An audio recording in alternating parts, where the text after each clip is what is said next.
Greetings, everyone. Welcome to IKG's Wisdom Wednesday for December 2024. We are so pleased that you are here joining us. Many of you have been here all year long for many years, and we are so delighted that you are here yet again for what will be a wonderful, wonderful presentation. As always, we want to make sure we shout out our family checking in from all over the world. So if you haven't done so, please let us know where you're checking in from, and we're going to be sure to shout out your city to feel that energy that you bring to our program.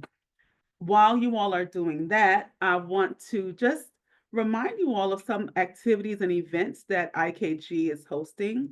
As many of you all know, IKG is an educational, cultural, historical organization founded and directed by Anthony Browder. And we invite you to check out Browder every Wednesday on WPFW 89.3 FM radio station for a weekly Wisdom Wednesday radio show. So, again, that's from 5 to 6 p.m. on Wednesdays on 89.3 WPFW.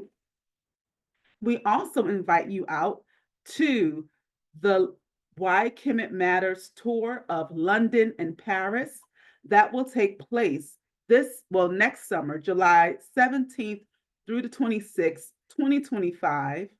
And this is a trip looking at the influence and the culture of Kemet in London and Paris. So you'll go to some wonderful, fabulous museums, and I will be placing in the chat a link where you can find more information. So, again, thank you everybody who is here. This is going to be a wonderful presentation tonight. And as you engage in our presentations, we do ask that you use the chat to as a way to just, vibe with us and see what resonates with you. And if you have specific questions for our speaker, we do ask that you place those questions in the Q&A box. And we want to just give a shout out to our family checking in all the way from Leeds, England. All right, England. We got Meccansville in the house, Millersville, Waldorf, Maryland, Mount Rainier, Maryland, Lawrence, Kansas, Atlanta, Georgia, Tacoma Park, Maryland, Dumfries, Virginia, Alameda, California. Welcome. We have the UK in the building. Welcome. Greetings from Philly. Thank you very much. Thank you for joining us. We have Brooklyn in the house. Lawrenceville, Georgia in the house. Welcome, Buffalo, New York. We have South Carolina, Dallas, Fort Worth, Texas. Welcome. Who else? Let's see. Texas again is in the house. Okay, we got the Sankofa Leadership Academy. Thank you for joining us. Of course, Washington, D.C. is in the house. All right. Still Chocolate City, still Chocolate City. All right, Atlanta, Chicago, Richmond, East Texas. We have LaGrange, North Carolina, Bermuda. Welcome. And I'm shouting all of you out because we are so happy to have you here. Inglewood, Los Angeles, Groveland, Florida, Silver Spring, Montgomery, Alabama. Thank you for joining us. Delaware, welcome. And again, Richmond. So, as you can see, we have people from all over the country and joining us from across the pond in England. And we are very pleased that you are with us tonight. So, please keep the love coming in the chat. And we are going to get into our program for the evening. So, we are pleased tonight to have the Ausar Society of Washington, D.C., with the presenter Shemsu Heru, Mehab Sakusumen. And tonight he will be presenting on the importance and significance of cycles and the winter solstice in managing our behavior and accomplishing objectives. This presentation is designed to inform participants of the significance of seasonal cycles and how to utilize these energies to influence one's life. Tonight's program will focus on the following topics: understanding the energetic impact of the winter solstice upon our ability to be successful in attaining annual goals, establishing a divine self image as a key for success in our daily life, seeing the 11 divine laws as a foundation for determining our annual objectives, using meditation as a tool to help establish identity, manage one's thoughts, words, and images, modify behavior, and support success in our endeavors. Tonight's speaker, Shemsu Heru Mehab Sakusumen, is a priest, chief, and spokesperson in the Washington, D.C. community of the Auset Society. Over his 47 years in the society, he has served as a counselor, taught various classes in health, relationships, meditation, divination, and Kemetic philosophy, conducted youth classes in spiritual science, and presently serves in the position of leadership of the Men's Collective of Auset.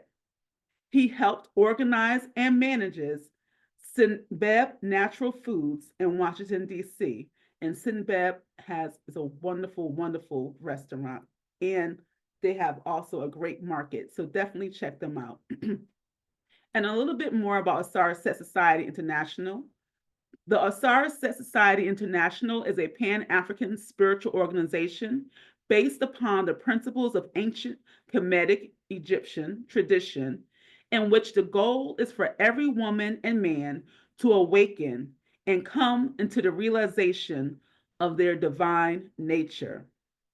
In 1973, Raun Nefer Amen I, the Shechem or King of Kings, established the Auset Society International for the purpose of providing the spiritual teachings, practices, and social structure to facilitate and support reaching that goal of achieving one's divinity.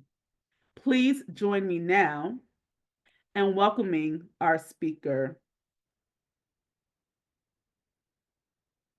That's a peace and blessings, everyone. Greetings. Thank you, Mama Adwa. Thank you, Comfort Adwa, for that introduction. Absolutely. And I will turn it over to you. And for the audience, again, if you have questions, please post those questions in the Q&A box. It's going to be a wonderful presentation, so we definitely want to make sure that we answer any questions that you may have. Thank you. Okay, well, first I'd like to say, Dwanite, thank God for the opportunity to be here. And also thanks to the Institute for Karmic Guidance in terms of the invitation to the Auset Society to share our experience and our knowledge and our activities concerning the winter solstice. So we're going to go ahead and get started in that vein. Just gotta do the share screen piece here.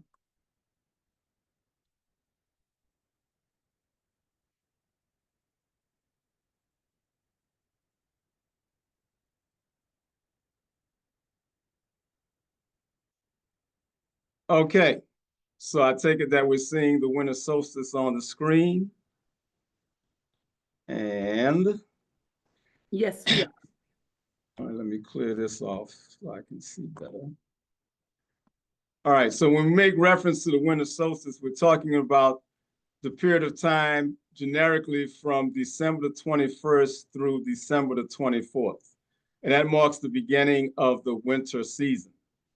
The winter season is that phase of the annual cycle that provides the quality of energy that is optimal to begin the process of working to accomplish one's goals and making changes within one's spirit. The work can begin during the winter solstice, but it should be carried out through the whole course of the winter itself. So I want to emphasize at this time, the winter solstice really just marks the beginning of the winter. It is the holiest period within the Kemetic tradition because of that opportunity to renew oneself with the awareness of one's divinity, go through the process of acknowledging one's violations and pledging to correct that, and to establish new behaviors and make the changes one needs to make as we come into the new year. But that period of those 4 days is not adequate to do the full transformation that needs to be done. So the winter solstice really goes through the whole winter season in terms of that opportunity to be about the work of making changes within our being. And the head of our society, Ron F. Men, is going to be conducting a class, a workshop tomorrow at 8 p.m. concerning the Winter Solstice program. Again, that goes through the whole winter season. It's entitled Union with God. It's a free workshop tomorrow, free sharing, and he will introduce the format we're using for this year. We initiated the process last year, so I want to invite everyone to please participate in that tomorrow. And the link for accessing that program will be put in the chat if it's not already there. So I'm really doing the overview to help establish the importance of the winter solstice, why we're doing it, but to really fully benefit, you should definitely take advantage of listening to the sharing tomorrow. And if you can, sign up for the program that again takes you through the whole winter. So again, the winter solstice, December 21st through the 24th. And it's the period where when we say solstice, the soul of the term solstice is referring to the sun, and the stis of the term solstice is referring to the standing still. So it refers to the fact that the declination of the sun within those 4 days does not progress as it does the other days, except on June the 21st and through the 24th, which is the summer solstice. So the declination of the sun, its inclination towards and away from the Earth's equator, has a major effect on the life force of earthly things as well as man's psyche. And this is an optimal time where we can make changes in our life's direction. Okay. All right, so this is an image that gives us a reflection of that relationship in terms of the Earth orbiting and revolving around the sun. And on the right side of the screen, well, now you have the pointer, you have the December solstice or the winter solstice. What's taking place is that the tilting of the Earth and the declination in terms of the sun rays coming upon the Earth relative to the position of the equator during that period of the winter solstice, the sun is considered to be furthest away in terms of the northern hemisphere where we find ourselves. This becomes important because the sun-earth relationship is such that the solar force and the impact of the sun upon the earth is at its least impacted at this time during the winter solstice. And the sun is that body through which you have that stimulation and activation via electrical forces that motivates externalized activity on the earth. So during the time of the winter solstice, you have that least effect, which means that it's going to be the shortest time in terms of daylight, the shortest time in terms of that impact of the electrical energy, and it'll be the time that's going to be of the coolest or coldest nature. And we're going to say why that becomes important in terms of us making changes within our being. But we just want to look at this as the pictorial image of what's taking place during the course of the winter solstice season. And as you go around the orbit, and we see here at the summer solstice, then you're going to have the greatest impact in terms of that solar force. So it's going to be the opposite of the energy effect that we're having at the winter solstice, but we'll be focusing on the winter solstice at this time. So taking advantage of that energy, the 4 days of the winter solstice enable us to gain control of the flow of the forces directing the events in our life. And within these 4 days, you want to set aside time, not just these 4 days, and they say it's here for the next 7 to focus on the spiritual direction of your life, but it's not just the next 7, it's through the whole winter season. And this is the time of the year where you really want to be dedicated to working to make the changes that you need to make within your own being. Again, we'll get more into detail and see why this is the time of year that it's optimal to do such. During this time of the winter solstice and the winter season, but specifically the winter solstice, you want to take the opportunity to fast, meditate, sleep, and review your living of truth and your violations since the start of this year. So we're coming to the end of 2024, and the winter solstice really denotes the ending of the year and the beginning of the next year. So to make that change, you want to become more internalized. What we want to become internalized with is reflecting on having evaluated how we lived during the course of the year, what we saw that was positive, what we saw that was negative, and you want to see what you're going to retain, you want to see what you're going to discard, and you also want to look at the new qualities of energies and expressions that you need to put into your spirit. So the optimal time to do that is during the winter solstice. You want to meditate daily to implant into your spirit and energize the image of your living of truth, and thus transcending and correcting violations. You're going to give extra time to your spiritual work from December 21st to March the 21st. I know it says January the 6th, but again, we're taking it through the whole winter season because the quality of energy during the winter supports one's ability to really go about making the changes one needs to make. Okay, so again, getting into the detail as to why the winter season is an optimal time to make these changes. First, we want to step back and look at the reality of energy itself, because every season represents a particular quality of energy. We want to make sure that we're clear in terms of the basic quality, the basic principles surrounding energy. So energy is the means to which all expressions and experiences in life occur. There's nothing that doesn't happen in life outside of the reality of energy. Energy is going to manifest in a dualistic and complementary fashion, meaning there's going to be 2 modalities in terms of that one reality of energy, and those 2 modalities are going to help to complement and balance each other. And also, thirdly, energy manifests in a cyclic pattern of expression, which we'll see as we go into the next slide. But these are qualities and principles of energy that we have to keep in mind. Nothing occurs outside of the presence of energy. All your thoughts, your words, your images, your actions require energy.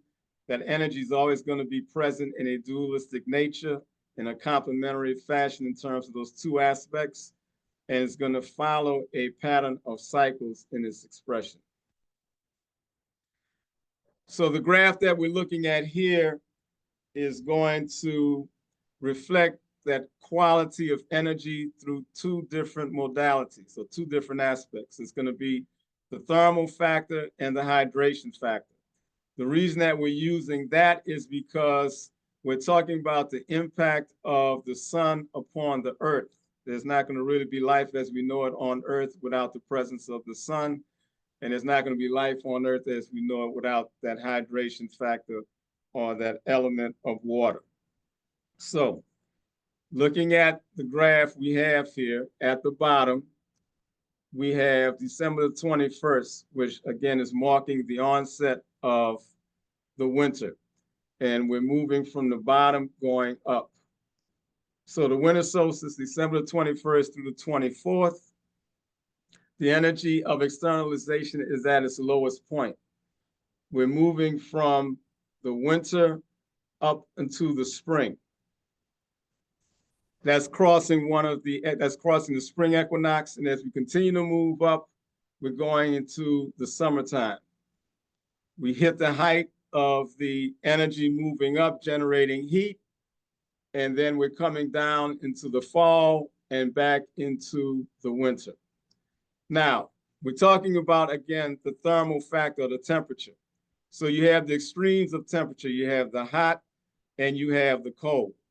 During the course of the winter solstice, as we referenced earlier, in terms of the declination of the sun and its relationship to the earth, and the sun being furthest from the earth at that time, then this is going to be the coldest time of the year.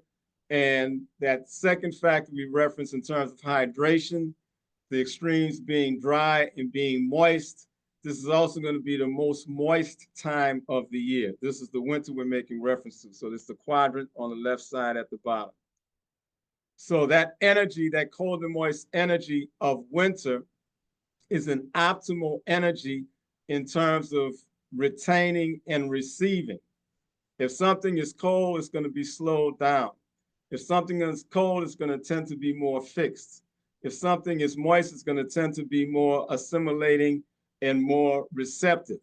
So during the wintertime, the quality of energy is optimal for us to receive, to be open and receptive to. This is the time of the year that I often refer to when I say that you're psychically fertile or you're psychically ovulating at this time.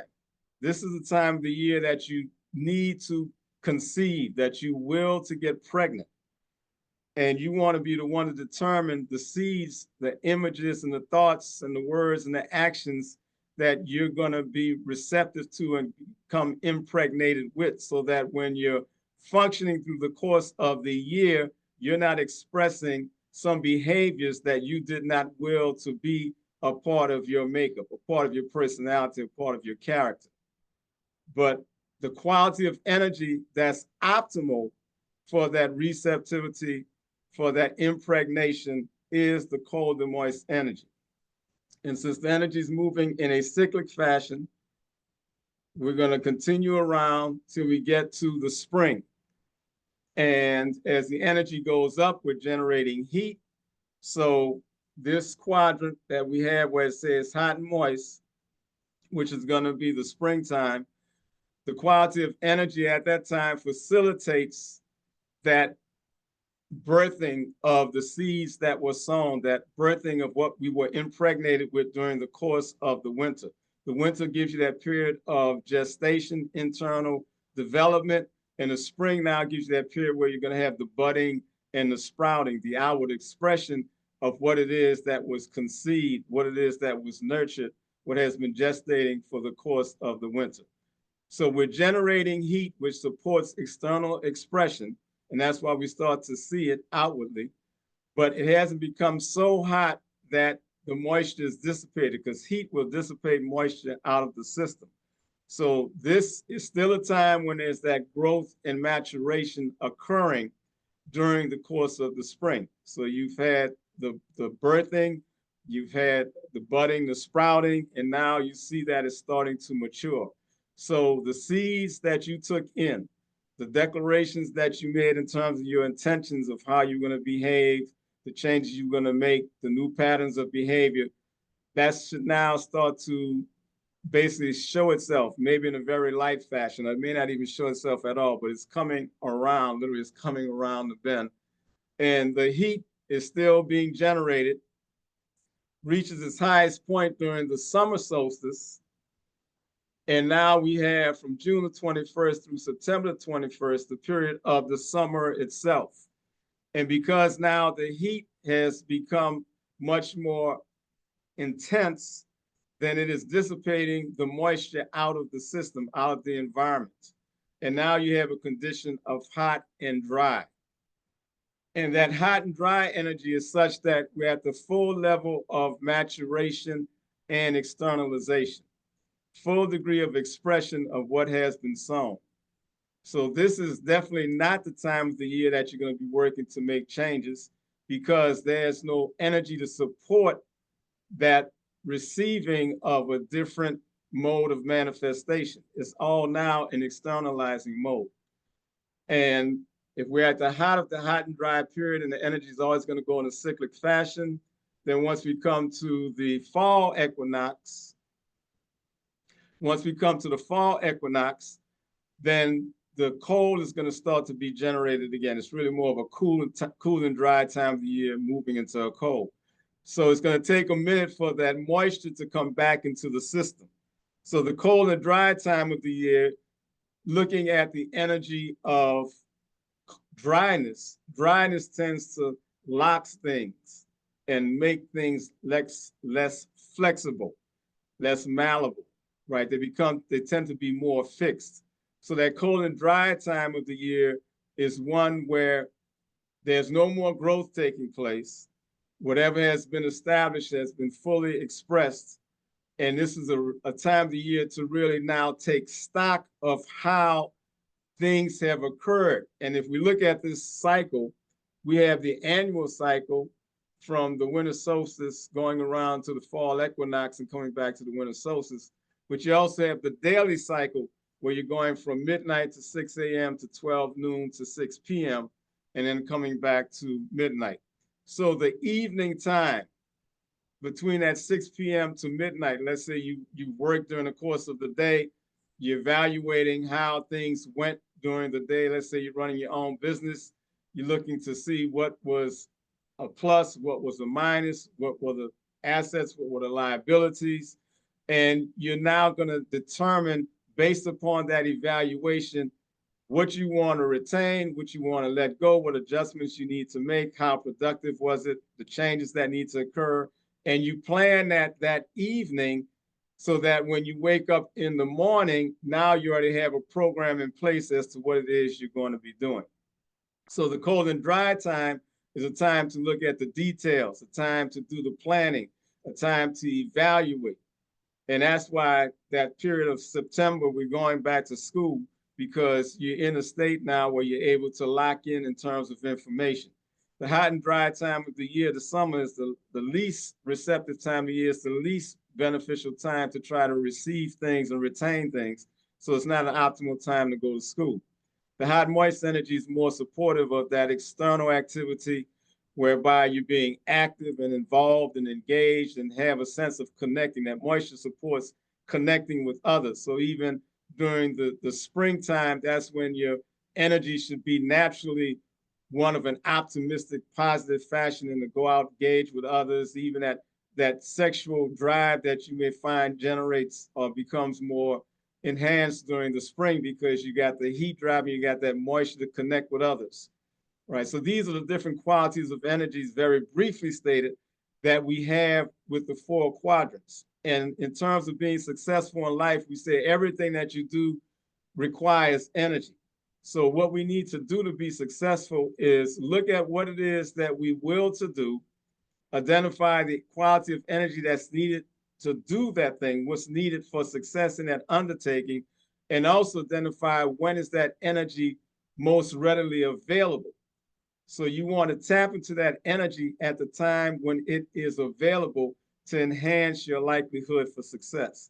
And that's why we're saying it's critical and important to take the time of the winter solstice and the winter season to be about determining what it is that you're going to seed yourself with in terms of, again, repeating, making the changes that you need to make, establishing new behaviors, removing, and just seeing what it is that you will to accomplish in the forthcoming year. What are your goals? So even in looking at what your goals are, if you want to get a house, if you want to go back to school, you plan on opening your own business, you want to get married, whatever it may be, you still need to look at the qualities of energies that are needed in that undertaking.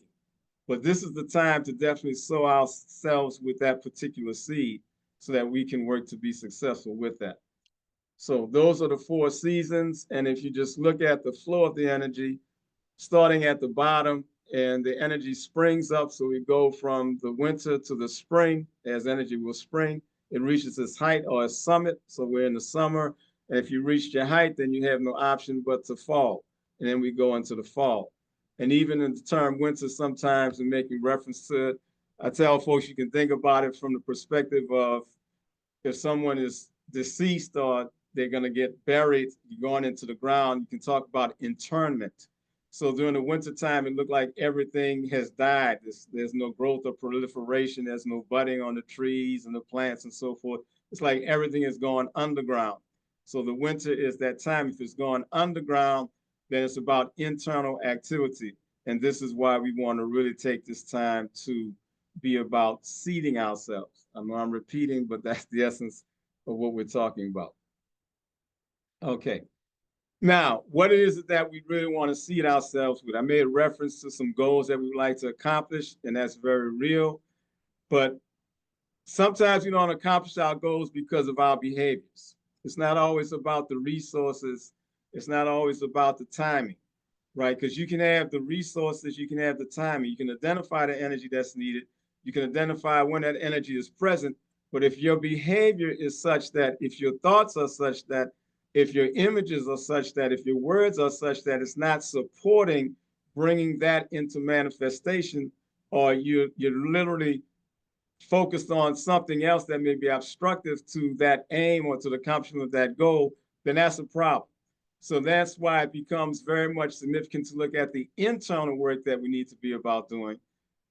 And also, it begs the question, we can have annual goals in terms of mundane accomplishments, and that's real, and we need to have that. But do we also have the same sense of value and necessity and importance in terms of looking at the changes we need to make about ourselves to improve our quality of life in terms of our character, our moral principles, growing and develop spiritually? Because that helps us to be successful in our earthly undertakings and our mundane activities. And I'm not minimizing the value or significance of earthly activity and mundane experiences, but the spirit is what really controls and manages your ability to be successful on earth. And we'll be talking about that as we move along. So looking at our being, what is it that we're working with? Who are we and what is it that we're working with? There's two aspects to man's being. There's the self, which we refer to as consciousness will. That's two aspects of the self. Consciousness, that's the means whereby you're seeing, you're perceiving. If someone you're talking to someone, it seems like something happened to someone, you're trying to see if they're conscious. Well, that ability to be conscious within the Kemetic tradition, we're saying that the nature of who you are is consciousness. You're really a seer. You're the one who has the ability to perceive what's going on in life. And based upon your seeing and your perceiving, you then have the will, which is the means whereby you're able to dictate and direct based upon your consciousness, what it is that you see. So that is what we refer to as yourself, your true divine nature. And then the means whereby you carry out activity, the means whereby you have expression and experience is through the spirit. And the spirit is composed of energy, matter. Matter is just a denser state of energy. As listed here on the slide, the spirit holds the program and is the means through which we're able to perform and execute in life. So everything that we do comes through the spirit. We got to be clear, these are two different aspects of man's being. So the power really resides in the spirit, and the direction of the spirit resides via the self.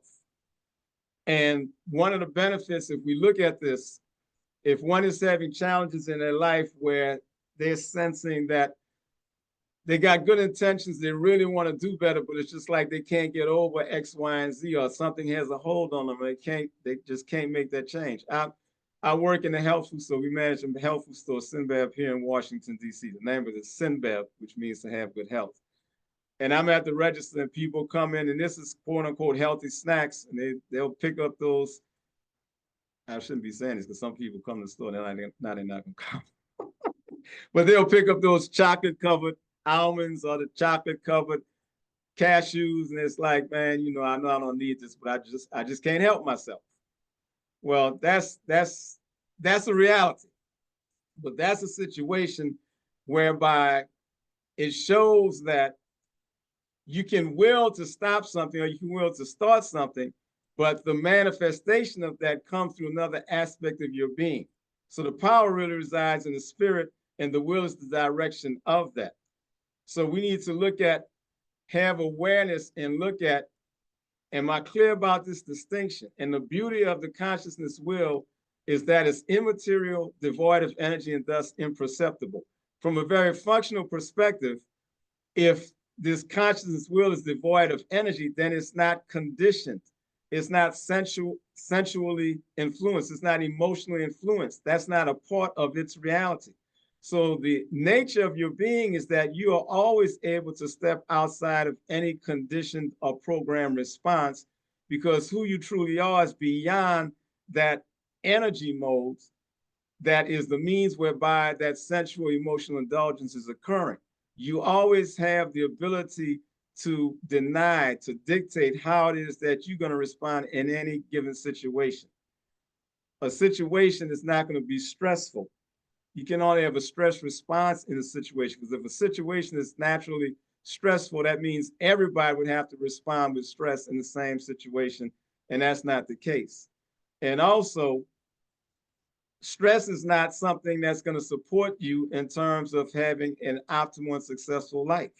So we can't look at that it's only normal for me to have stress in this moment, because that's a detriment to my health. That's a detriment to my ability to reason. That's a detriment to my ability to go beyond that conditioned and program response. So these are factors that we need to take into account as we're looking at what it is that we will to accomplish the forthcoming year, and see what changes we need to make in our own persons to be about being successful. So that's the constitution of man's being: consciousness / will and energy / matter, which is reflected in oneself and one's spirit. What we're looking at now, the Pautnet Teru, or the Tree of Life, is a diagrammatic representation of the presence of God in the world, and also the presence of man's being.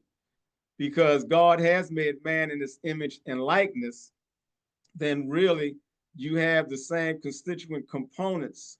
So that 1 through 10 that we're looking at here on the screen is the spirit of man, which is brought forth by God. In the Kemetic tradition, this spirit of man we refer to as Ra.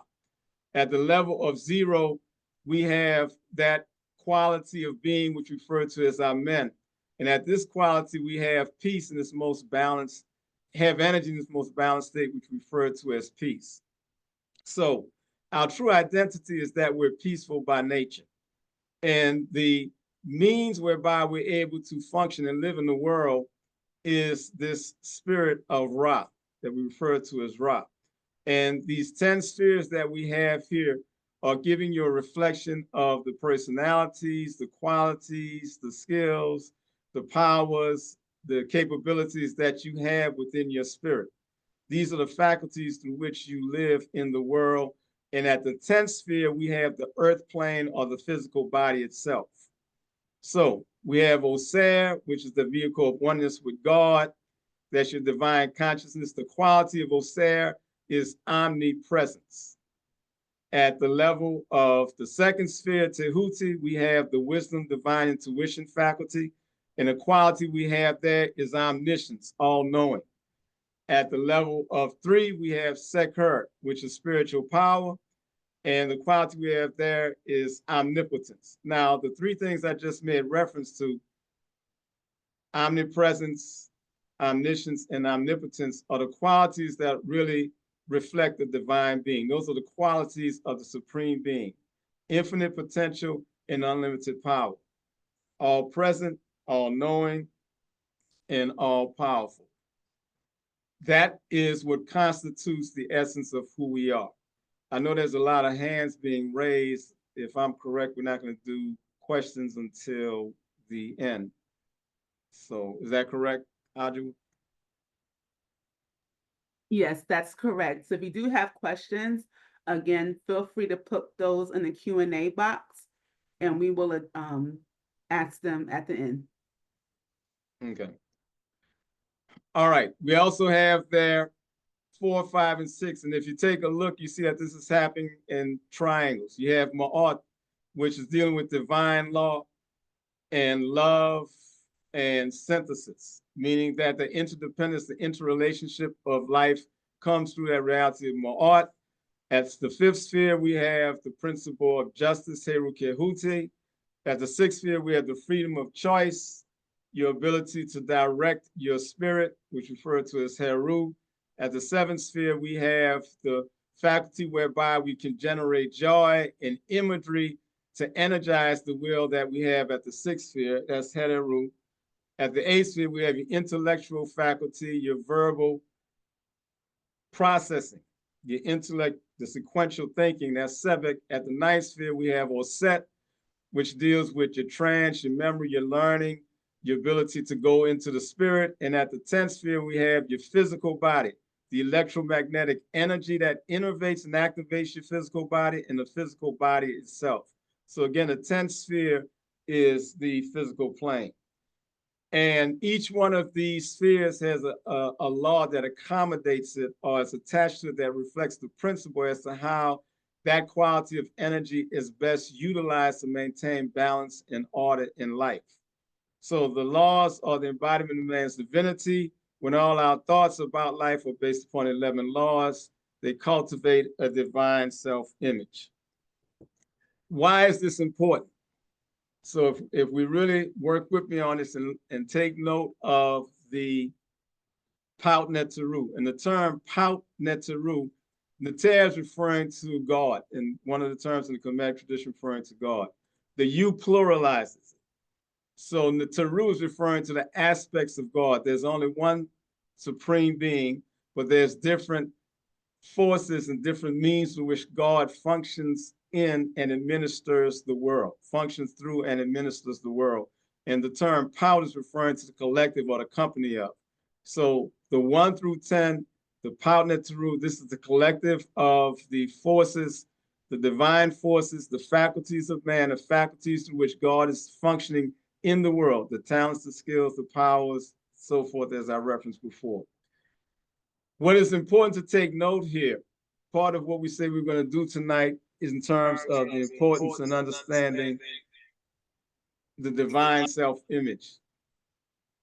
So, looking at this, our nature, having been made in the image and likeness of God, is what we refer to as Ausar in the Kemetic tradition. And God is originally present without any manifestation. So God brings forth the world to serve as the means through which is able to express and experience. But in order to have any experience, you have to be present. So that's why God has to make a reality, an entity, part of its created expression or manifestation has to embody its qualities. In order for God to experience the world, God has to be present in the world to have experience. And that, again, repeating in the Kemetic tradition, that embodiment of the divinity of God, the presence of God is Ausar. And as you see again, that triad, if you come forth as Ausar, you have access to divine knowledge and divine power, the wisdom of the Tehuti faculty and the power of the Seker faculty. If we look at life primarily from a physical experience at the 10th sphere, what we're dealing with now is listed there as the physical and emotional body. The sensual, emotional energies are what predominate at the 10th sphere, the physical plane. So just from a quantitative perspective, limiting ourselves to looking at life from a physical perspective and not just looking at it, but tapping into the energy, because all this is energy, tapping only to the energy of the physical, emotional, sensual expression, electromagnetic expression of life at the 10th sphere, we're cutting out 9 tenths or 9 qualities of the world, which is 1 through 10, along with the essence of who we are in terms of our source of coming, the Amen, the peace that is the basis of the reality of the true nature of energy is peace, being stable and being the root from which you're able to bring forth any and all that's needed. So it's inefficient living to not really have an awareness and utilization and access to the metaphysical, the beyond physical, the 1 through 9 aspect of our being.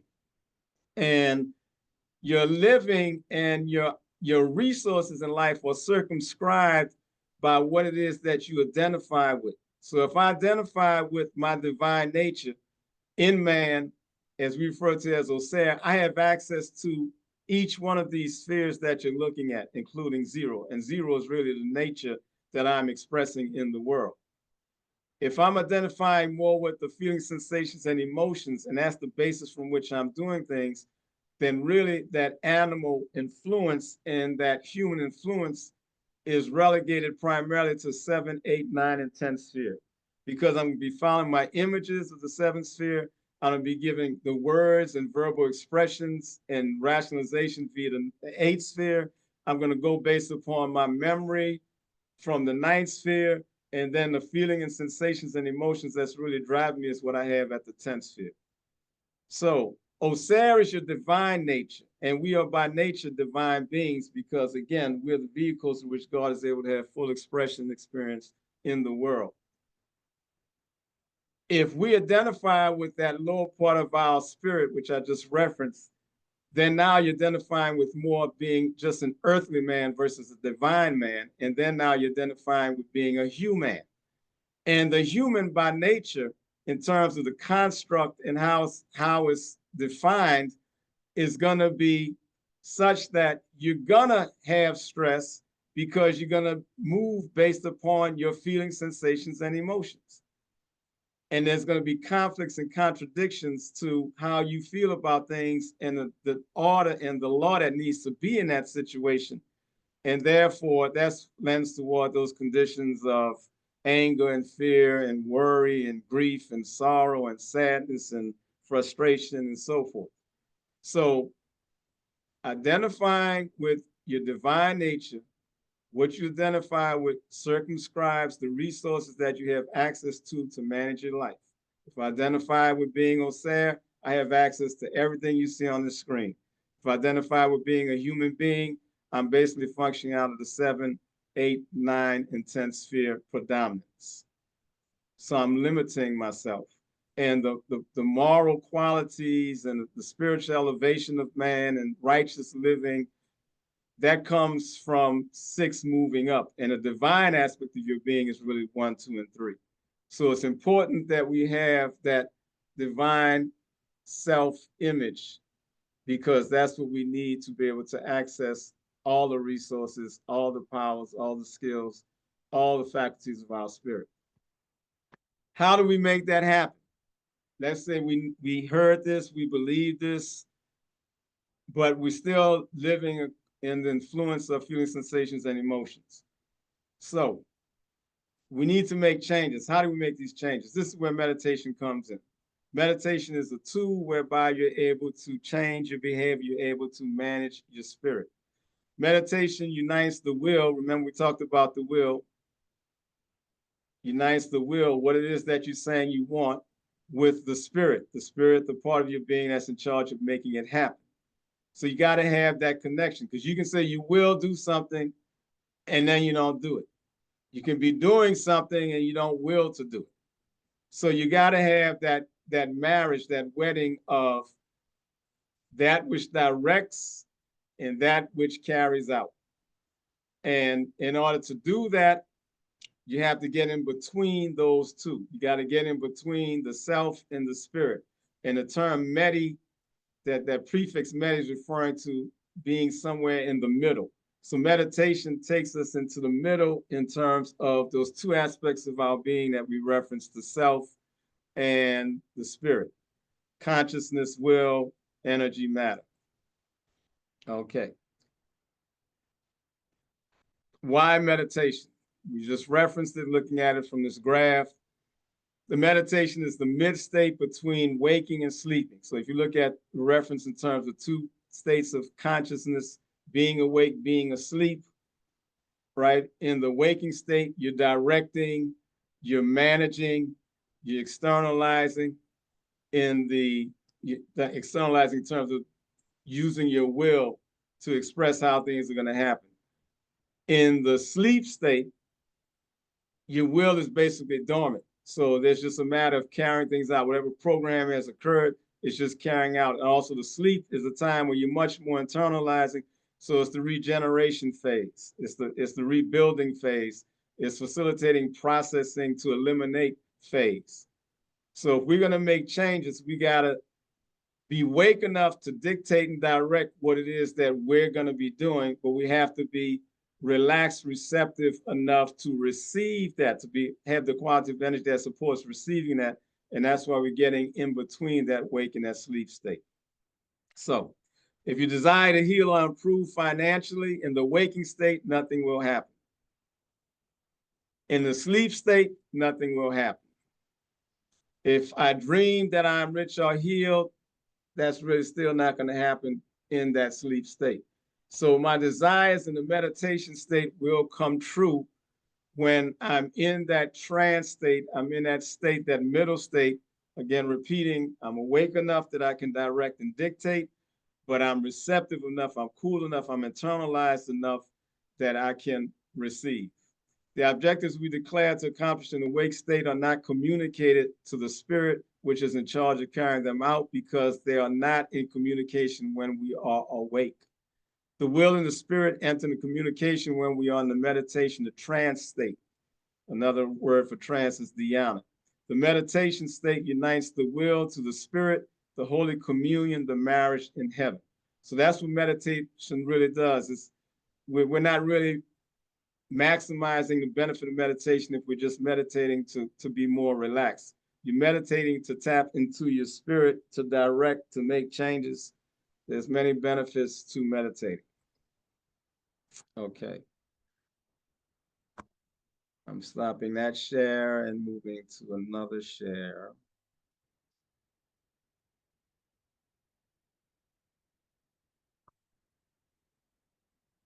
Let's see here.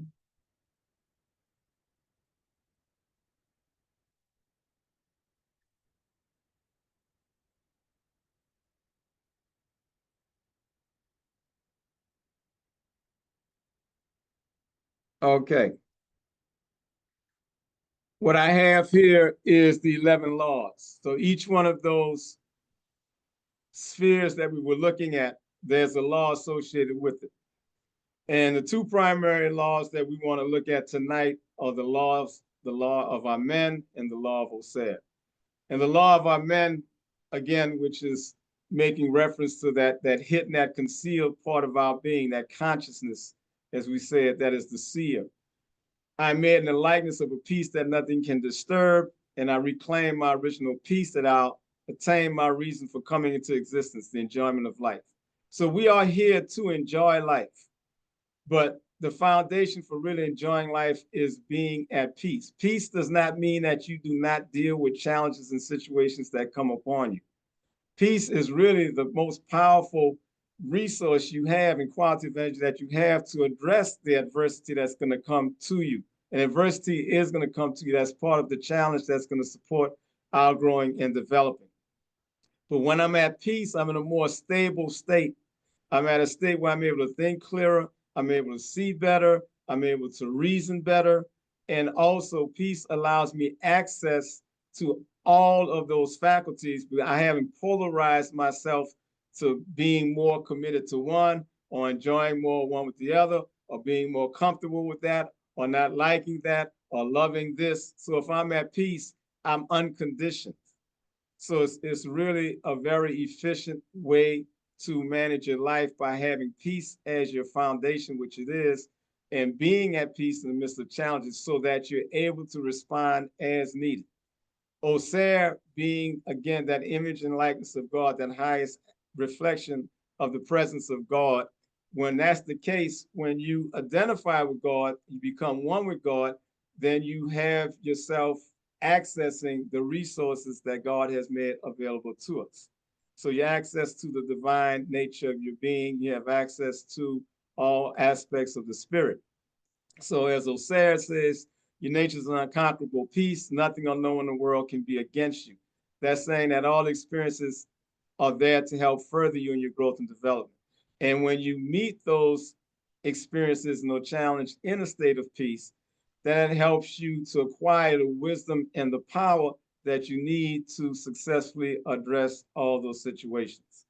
So if you remember how that image looked of the tree, and you had 1, 2, and 3, you had Ausar, which is the presence, you had Tehuti, which is the knowledge, and you had Sekura, which is the power. then in a situation, it's always about what do I need to do and what's the means whereby to do it. So Tehuti faculty is providing you the knowledge, Secular faculty is providing you the power, and Ausar is providing you the peace and the access to the knowledge and power, and also the presence, which is important because if we find ourselves trying to run away, don't want to be in these situations that life has brought to us that's going to support us in our growth and development, then we're really denying that ability to tap into our true divine nature and those various power sources that we have in terms of the Netaru. So the omnipresent becomes very important. Okay. We're not going to go through all the laws. We're going to be doing a meditation. So working with the time faculty here. And there's another aspect in terms of meditation we're going to go to, which is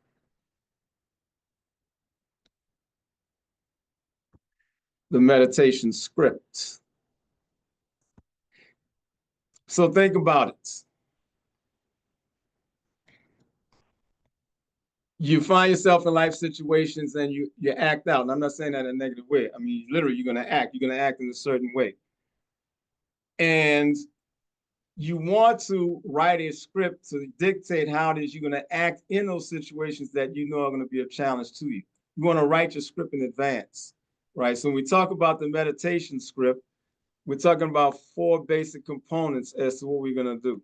You can identify the situation or scenario where you have this negative emotional response, or where you say, oh, an image of the behavior that compensates for the emotional adequacy. Meaning, if you're not at peace, then you have the scenario where you start howling, you start screaming, you become quiet, you walk away, you're not going to deal with it, you're going to get aggressive. However you see that scenario playing itself out. The second part of the script, you're going to affirm the law. So because you have a thought process where you're in that moment as to how you're going to respond. It's an automatic thought process where you're seeing yourself howling, or you're seeing yourself about to hit someone, or you're seeing yourself about to do X, Y, and Z. And you're talking to yourself as to how this is going to happen, or trying to prevent yourself from not doing it. Then you have the visualization. So we're going to affirm the law in that moment versus following through in that emotional response. We're going to focus on those says. So we're going to be saying, well, thank you, God, for having made me peaceful by nature, that I'm able to respond to all situations of challenges as not seeing it against me, but to help me grow and develop using my peace and therefore being access my wisdom and my power. So you're opening the way to gain insight as to how to manage that situation. And you're opening the way to be stable and relaxed in that situation.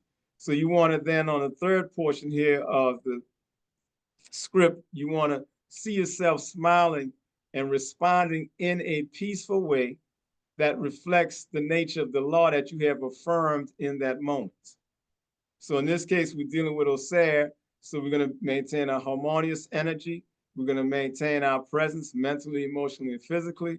We're going to realize that this situation is helping me to grow and develop. I appreciate that. And by maintaining this peace, I'm able to receive God's assistance to help address this. Because left up to me personally, I'm going to be responding out of the emotions, feelings, sensations in previous programs that I know are going to be problematic. And the fourth aspect of the script is having a request of a blessing, meaning you're going to visualize your person enjoying some goal that you have accomplished. Maybe you want to get a house for this forthcoming year. And as you now improve your relationships with your co-workers, improve your relationships, especially with your family members who are a very integral part of your life, who are there to help you to grow and develop, then you're living in harmony with the divine laws. You're helping to establish the presence of God in the world. You're helping to open the way for there to be order, not just in your life, but in your environment and within your family. And then that really helps to free up energy that can support you. Because remember, we said about our men, a major portion of that is enjoying life, but enjoying life as a divine being, not enjoying life as a human being, as a divine being. We're made in the image and likeness of God. We're not made as human beings. So you want to see yourself enjoying having accomplished the goal. And that smile is telling the spirit that you're relaxed. So this is really significant. You want to write out the script as to how you're going to respond in a situation before you get there. And that's why you do meditations in advance, preferably at least 21 days, to help really seed that into your spirit. Seed that into your spirit. And now see yourself functioning in harmony with what it is that should be the reflection of the law. All right. What we're going to do now is go into a meditation. I don't have it written out, but we're going to be doing a meditation to Auser. There's what we refer to as Hekau, Hekau, or people refer to them as mantras. Within the Khmer tradition, refer to it as Hekau. And these are the qualities. It's not so much words of power. These are the energy forces. These are the vibratory energies that stimulate that aspect of your being. So we're going to be working with the Hekau that helps to nurture and cultivate and activate the Auser part of our being. The words we're going to be working with are Om, A-U-M, Auser, A-U-S-A-R, Hum, H-U-M, Om, Auser, Hum. The Om is that energy vibration, that sound vibration that helps to elevate your consciousness, take it to the highest level. Again, taking you to that awareness of your divine nature. Auser is not so much a Hekau by itself. The Om is embodied in the Auser, but it gives denotation to we're talking about, again, your divine nature within your being, that image and likeness of God encapsulated in what we refer to as Auser. And then the Hum is cultivating, stimulating, nurturing, activating that indwelling intelligence in terms of the intuitive faculty, that Tehuti faculty.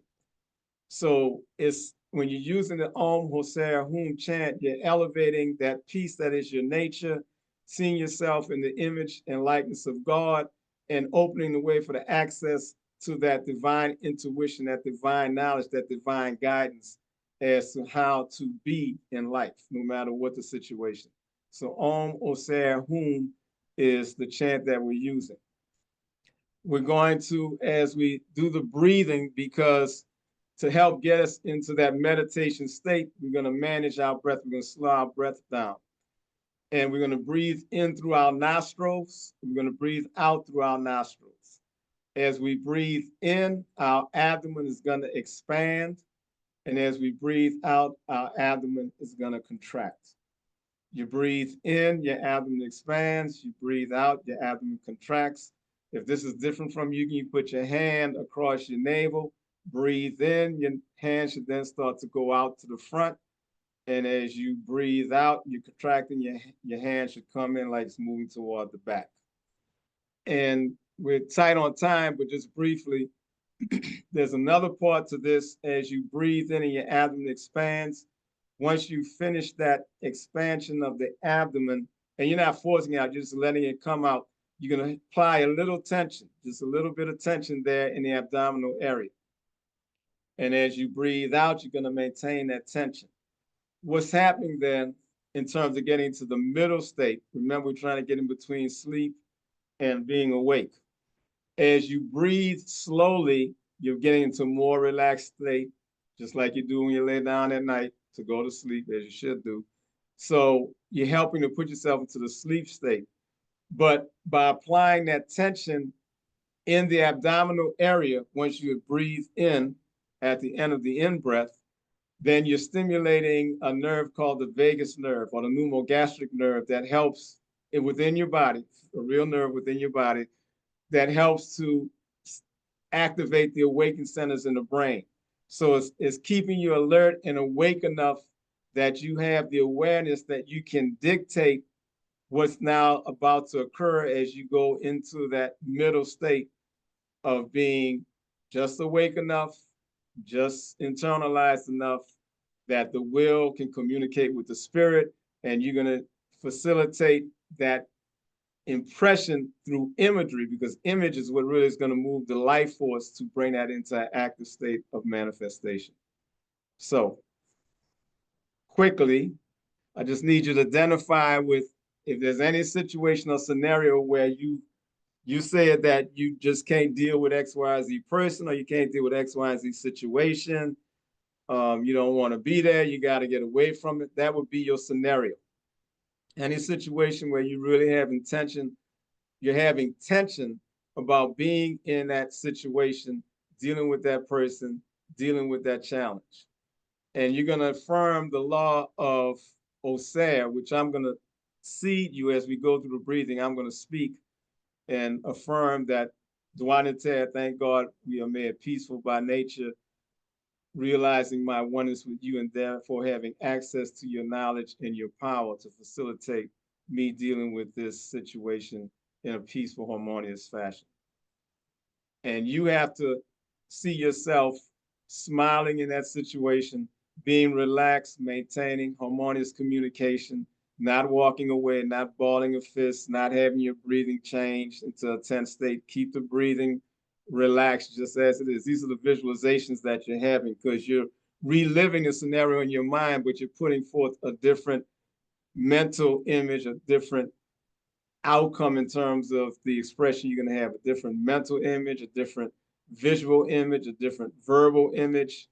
All right. And you're going to, again, have a vision, something, a blessing, something you're trying to see yourself accomplish in the forthcoming year. And that would be your blessing. So this is more like a practice. It's not going to be long, but just want you to have the awareness of what's going on in the script. All right, everyone. I know I've been saying a lot, but I'm going to go into the music here with your sad chant and guide you in the breathing. Okay, let's do this.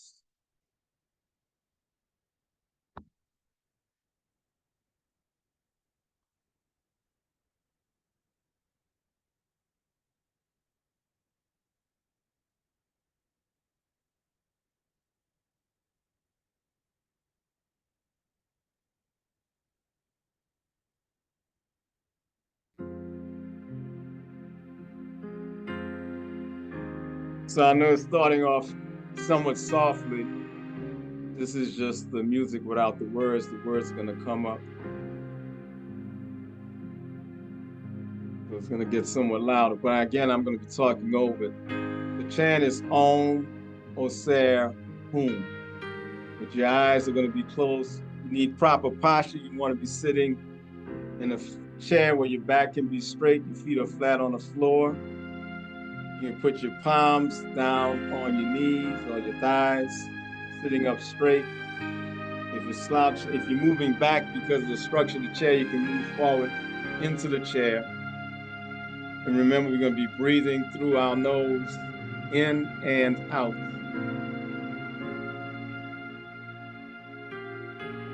Make sure there's nothing tight around your waist so you can have a full inhalation, exhalation. So if you need to loosen up the belt or remove any of the what's keeping the clothing in place, adjust those so that you will have a full inhalation, exhalation. Okay, so you're going to follow me on the breathing pattern. You're going to be breathing in on the Om Auser. And then we're going to be breathing out on the Hum. And I'm going to guide you through that. You're breathing in, your abdomen expands. You breathe out, your abdomen contracts. Okay, so let's all be relaxed. You're breathing out. Your eyes are closed. Breathe in through your nostrils, your abdomen expands. Slowly breathing in, breathing out.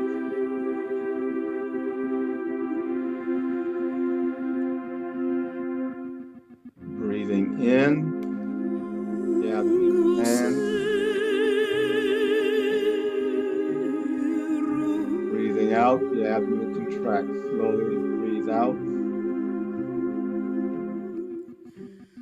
Breathing in. expanding. You'll apply tension and breathe out as you contract your abdomen, maintaining that tension. Breathe in.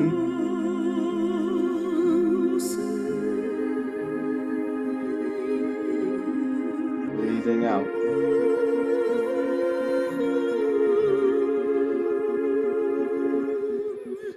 Breathe in, your abdomen expanding. Applying tension at the end of the in-breath. Hold the tension and breathe out.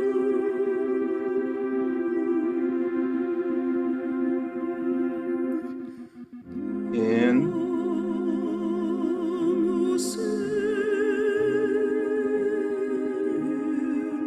Out.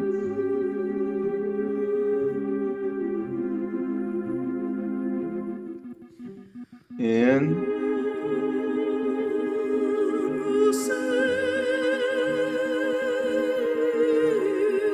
Breathing out. Through your nostrils. Breathing in slowly, your abdomen is expanding. Apply tension and breathe out. Tension. Relax. Breathe in.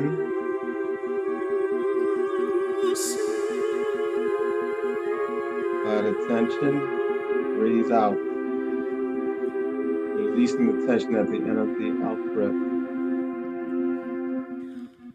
In.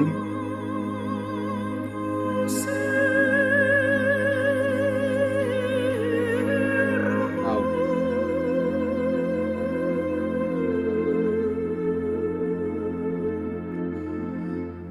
In.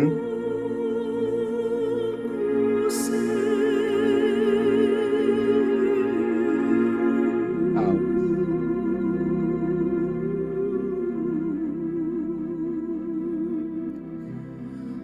In.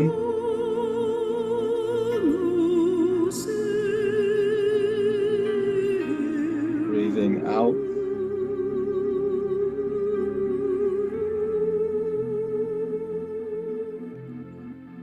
Breathing in. Breathing out.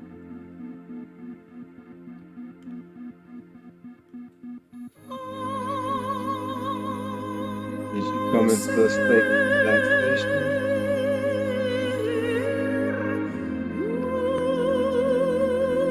sense the calm, sense the peace in your being.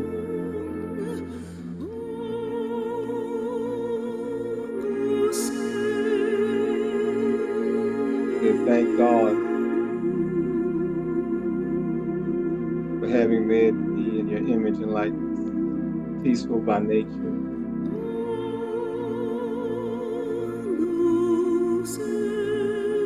And as I identify with you, Lord,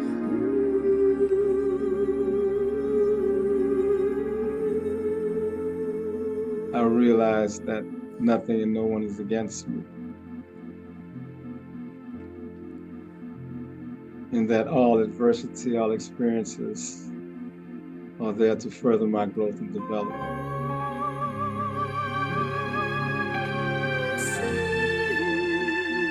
And as I maintain that peace, that harmony, and that balance in the midst of all challenges,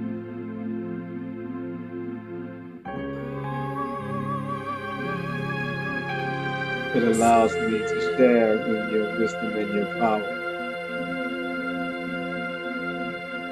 And I'm so thankful. Wonderful.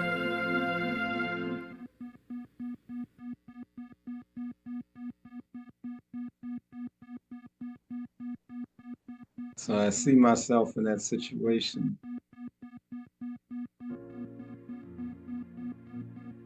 But having affirmed the law, having affirmed my oneness as a divine being, my oneness with God,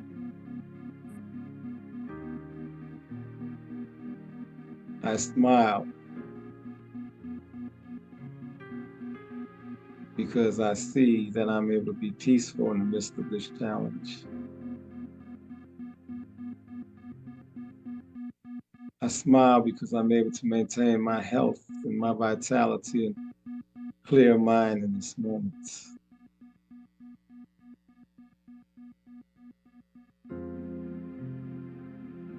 I maintain a harmonious demeanor, harmonious tone, harmonious thoughts, sharing, communicating, smiling, enjoying that peace which I'm experiencing, enjoying that peace response.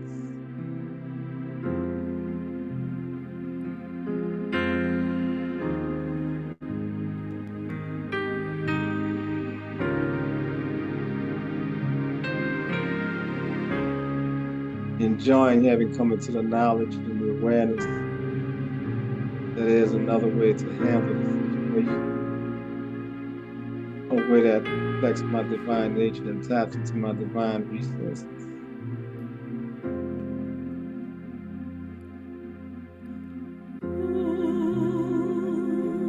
Even in the midst of the challenge, enjoying the peace that is within my being that I'm not experiencing.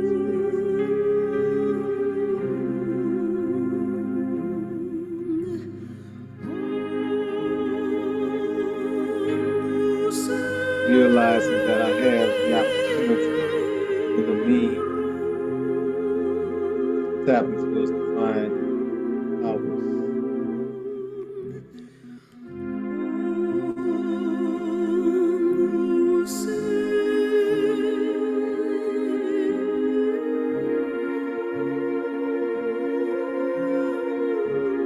Substituting that frown, removing that frown, and now smiling. No longer sadness, but now a sense of joy.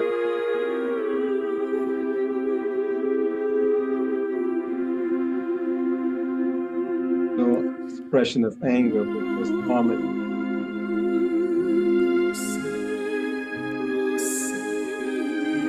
No fear, being able to.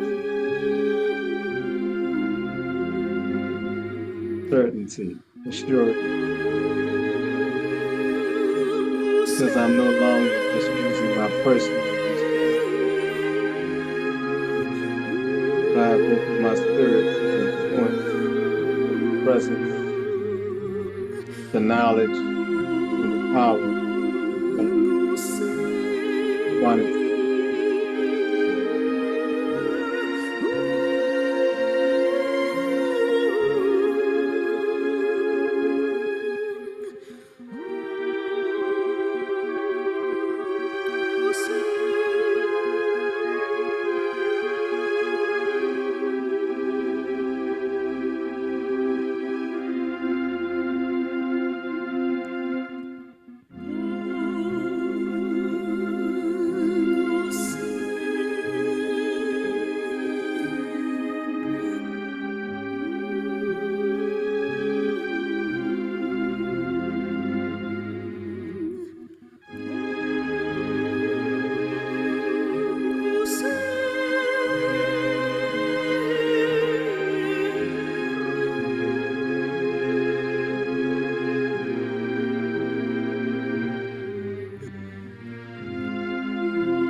Smiling in the face of the adversity, in the face of the challenge, smiling in the face of the violation from another, not enjoying the situation of violation, but enjoying the peace that you have awakened within you. Enjoying the reality that you can now see that you don't have to respond with stress.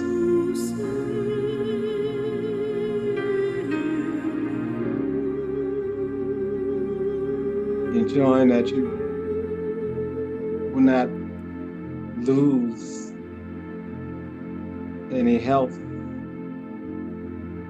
lose any energy, along with the violation coming toward you.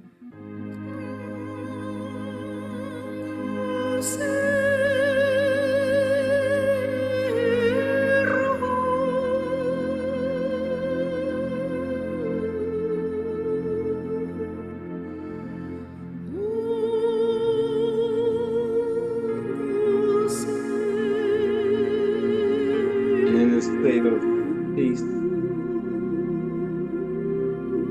in this moment of living in harmony with truth, with the law, you extend on this moment and see yourself enjoying that goal that you had, accomplishing that task, making that change, whether it's that house, whether it's the improvement on your health, whether it's you fulfilling your academic pursuits. See yourself enjoying the experience, enjoying the accomplishment.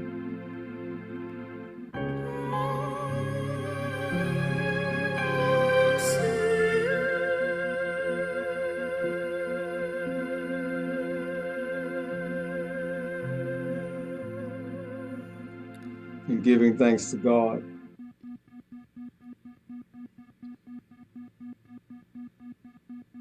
for the peace, the presence, the knowledge, and the power.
So we're going to invite everyone to relax. Not that you're not relaxed, but allow yourself, your awareness to come back to the external environment. And I know there's a request in terms of questions, but as part of the meditation, we always care to ask individuals if they have any sharing of their experience, just so that there's any questions they have about what they experienced, or if they would like to share any insights that they had, because others may have had the same.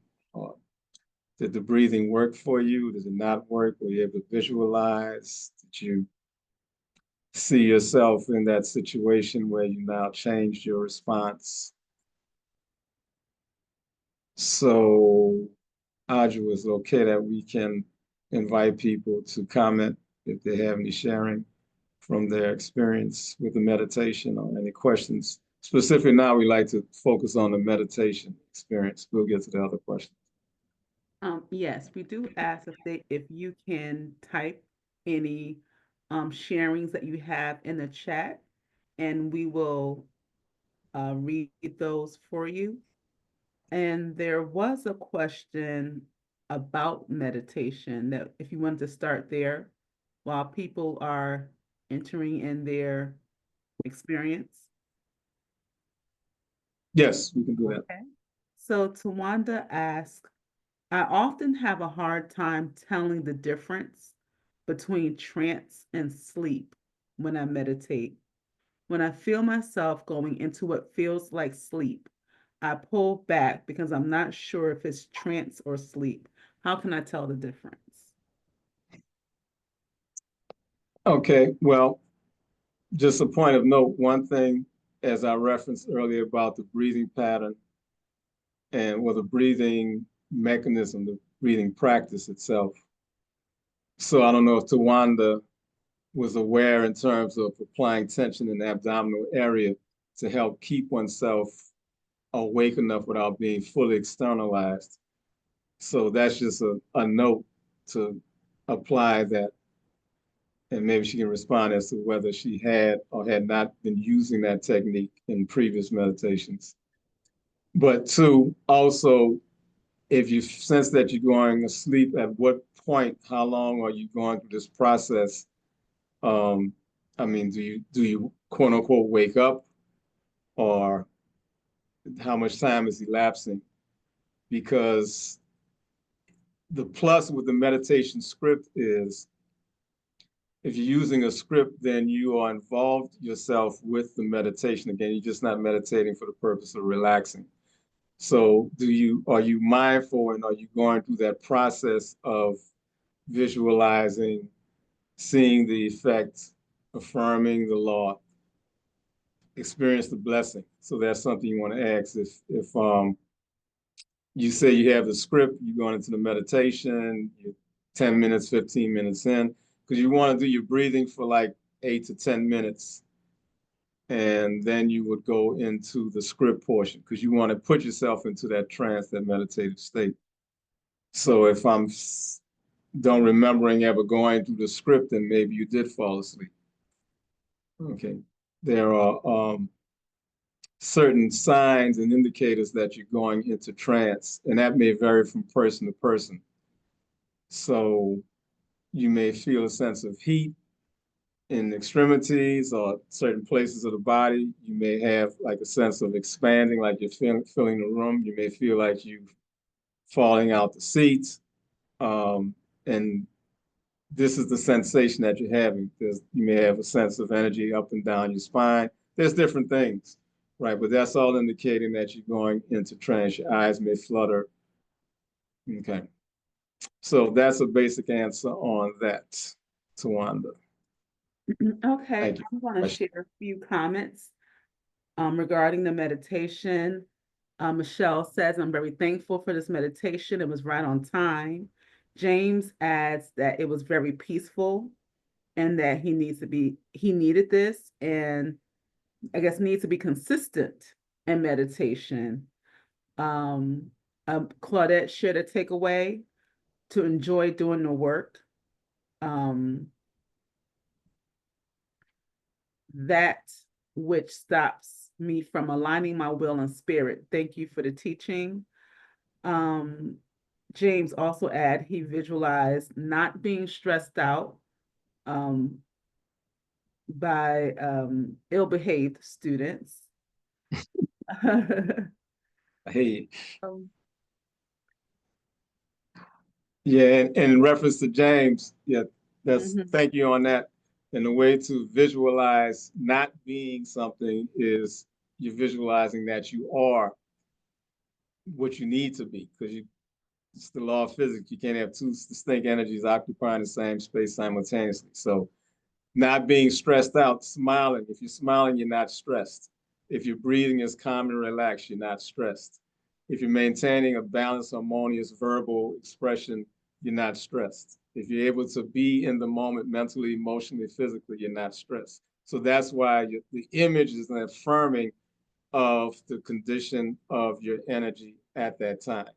Excuse me, the meditation, well, yeah, the image in the meditation and the thoughts and the words that you're using in that meditation. That's why you're using a script. It's just like an actor.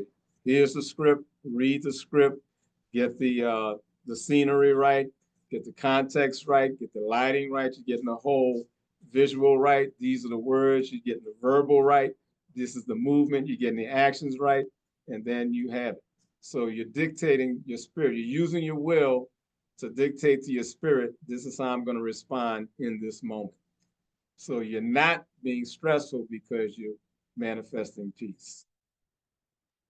Okay, I'm going to share one more comment about the meditation and then a couple of questions about the meditation, and then we'll go into other questions around the entire presentation. Again, if you have questions for our speaker, we do ask that you put them in a Q&A box to ensure that they are asked.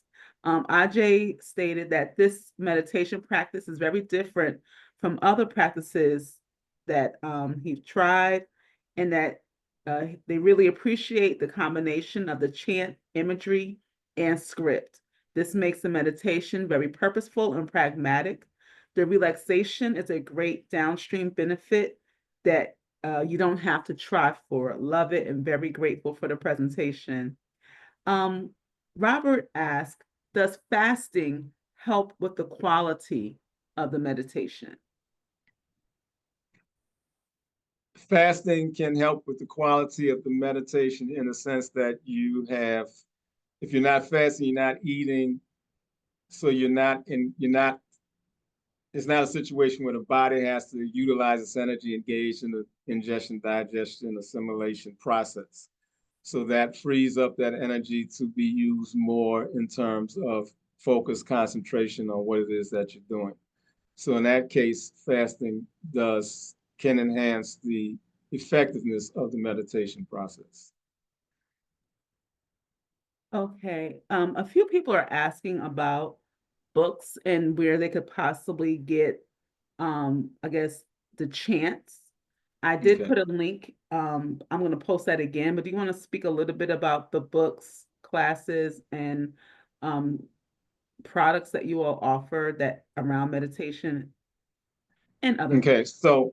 So again, I mentioned at the beginning, I would be saying this a couple of times. So what you should do, what I strongly, strongly, strongly suggest you do, is sign up for the Winter Solstice / Winter Season Spiritual Development course, which is Union with God, that the head of the society, the gentleman who structured, organized the chant, you just used the words, the music. He's a musician. He did the music on it, and the meditation. Everything I've said has come through his teachings. All right.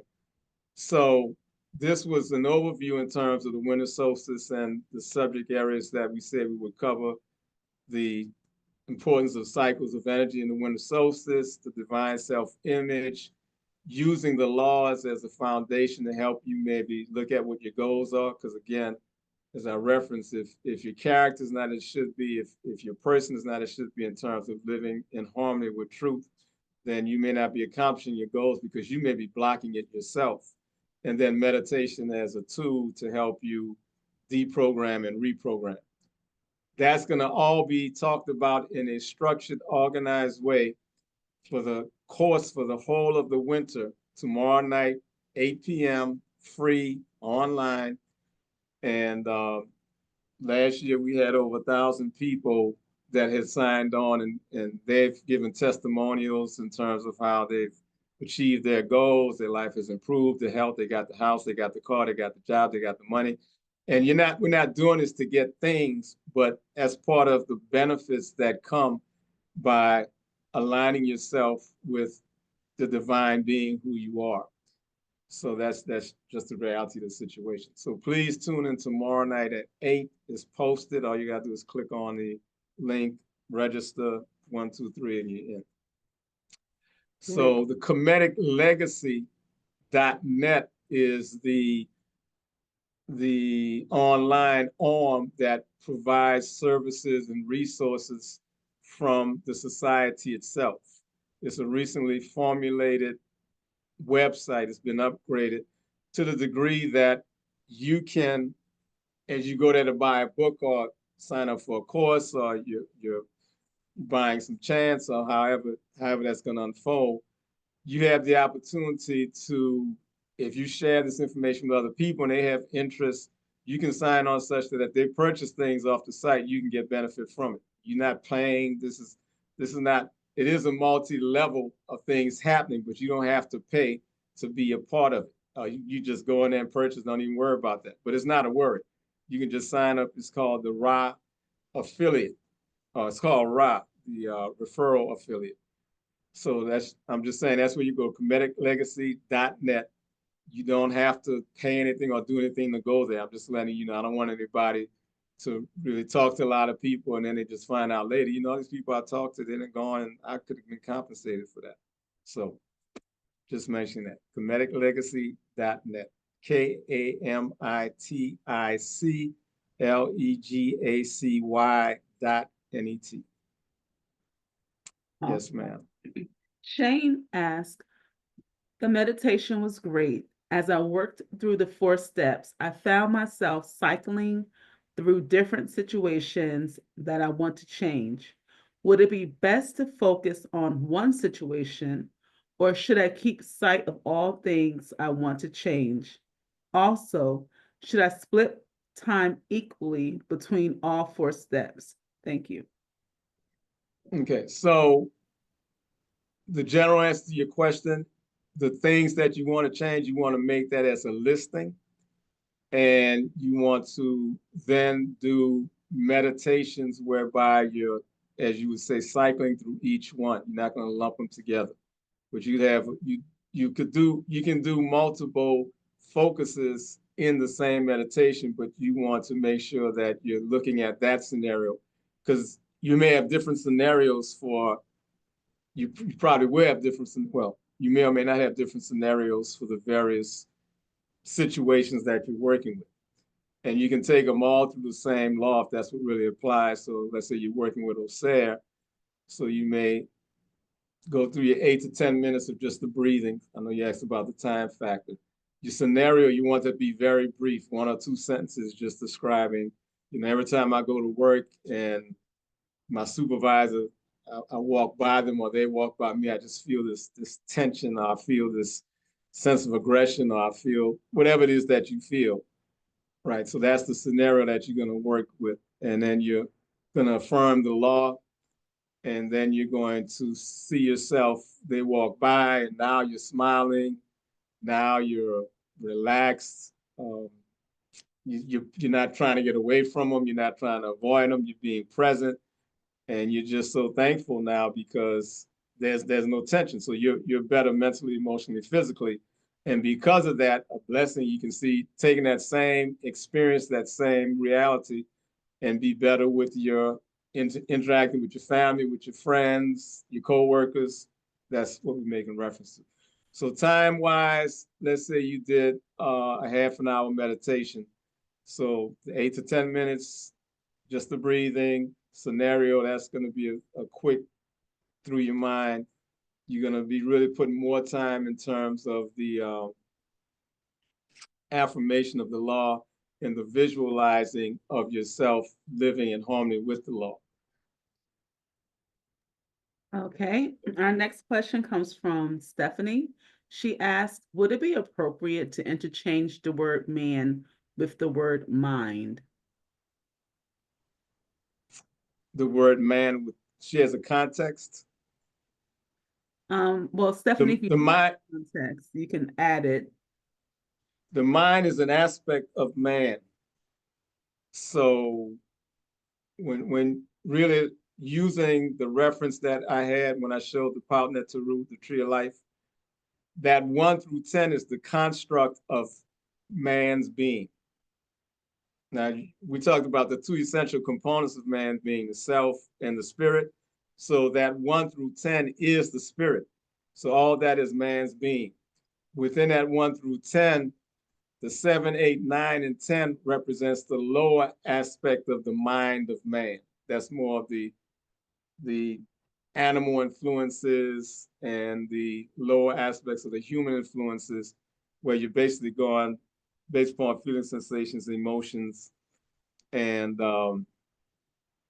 yeah, that's the primary influence. You got images that attach to that, but the images and the sense of joy is attached to the feelings, sensations, and emotions, and the verbiage in terms of your mental processing is going to be attached to feelings, sensations, and emotions. So that's really, if you went through the brain structure, you're looking at the reptilian and mammalian mind or brain aspect.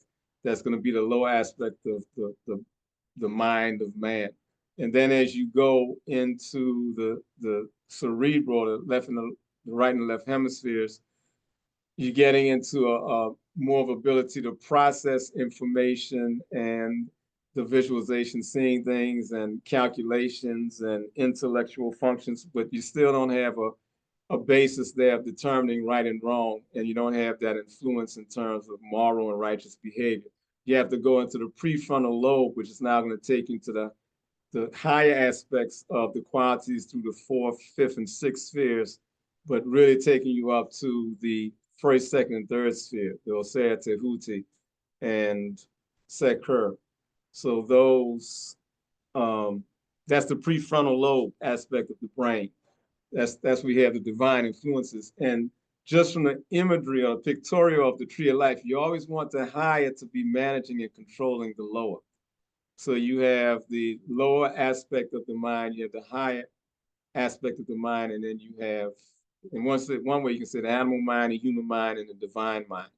So I wouldn't really transpose man for mind, because you have human, which is not, we're not trying to 2025, we're not trying to be better human beings. 2025, we're going to be experiencing the divine beings that we are. You're never trying to be a better human being. We're made in the image and likeness of God. And the human aspect, the earthly aspect, is just 1/10 of 1/2 of all the reality of who we are. Okay, the next questions I'm going to combine, and these are coming from Deborah and Iriola. And the questions are surrounding the diagram that you showed with the northern and southern hemisphere and the seasons, and like the cold, dry, moist, that whole chart.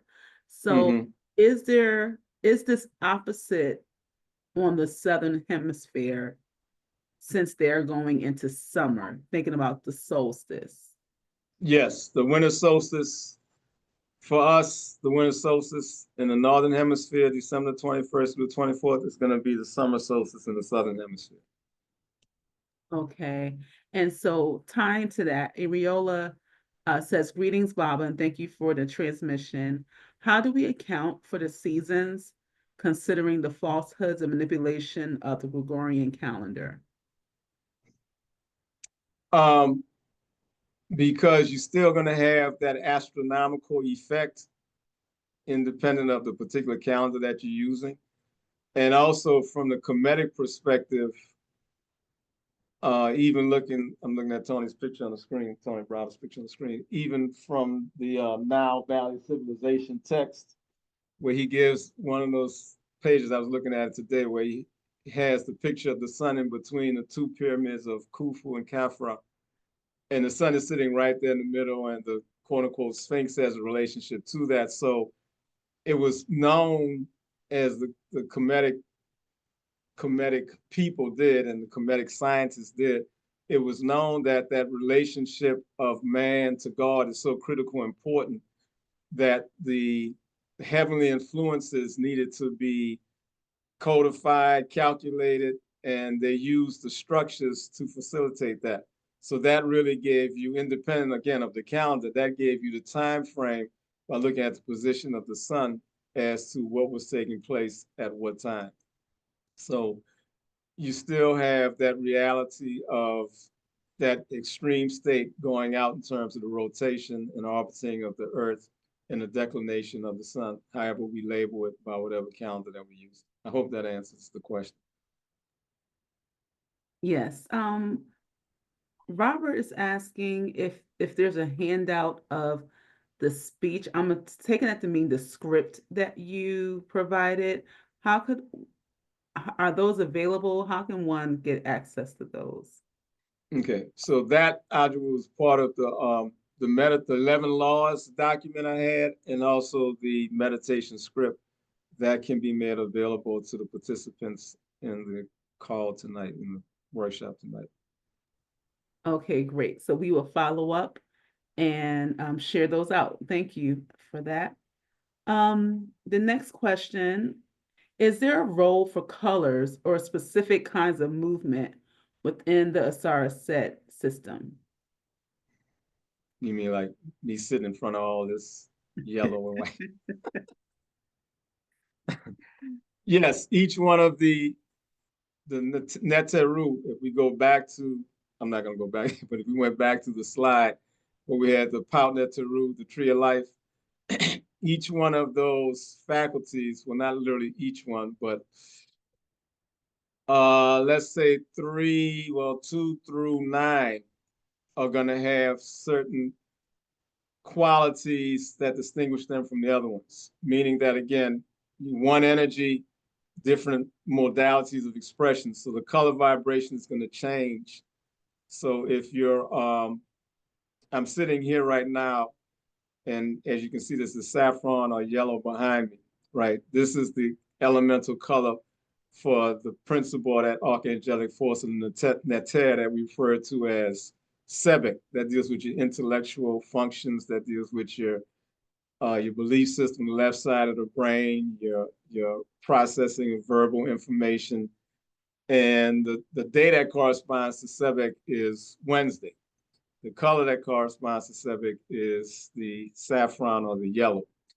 And there's a lunar cycle correlation here also, in terms of the full moon being in a particular constellation, and that constellation corresponding to one of the Neteru. So we have, this is the Sebek cycle, Sebek lunar cycle. So yes, colors play a role, and you got colors, you got numbers, the vibratory patterns correspond. Sebek's number is 3. You got certain scents. Lavender is a major herbal aspect that's embodying and helps with their Sebek energy. Tobacco. So yes, all that applies.